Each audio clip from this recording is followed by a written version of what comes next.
After David left Adullam and hid his parents in Moab, he kept moving around. That's right. We are on the edge of the Judean wilderness. This part of the country only gets about 4 to 5 inches of rain per year. So it had been very important for David and his men to find water, which is why they came here to the streams of Ein Gedi.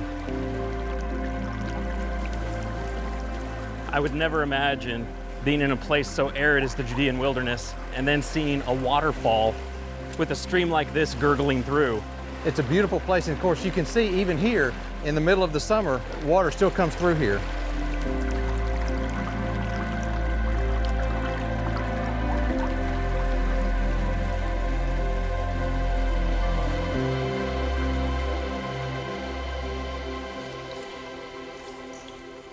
Take a look at this place. This is very similar to the caves of Adullam in the fact that it's remote.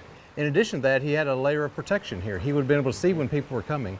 The most important thing, of course, is the water. As you walk around this area, you can see for miles, this is the only place where water is.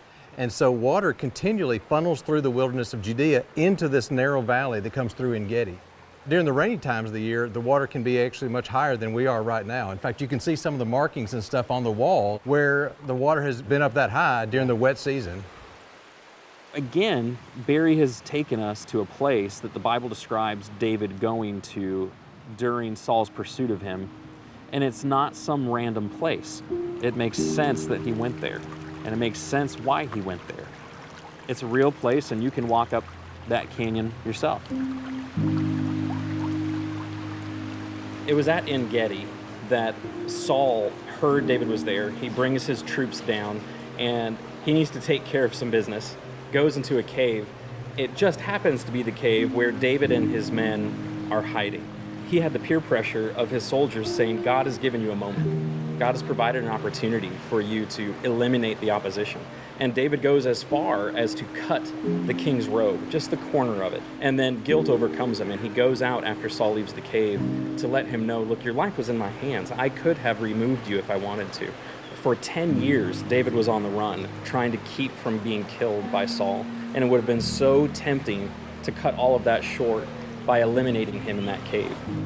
He knew this was his opportunity to get back at Saul. But I appreciate David's attitude in the whole thing. Through all of this, he recognized that Saul was the king. He was the king chosen by God.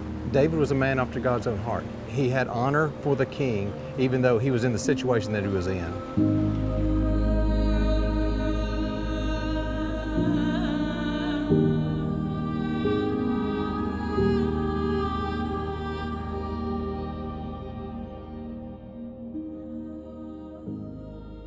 I'm Craig. And I'm Stu, and we're the founders of Appian Media.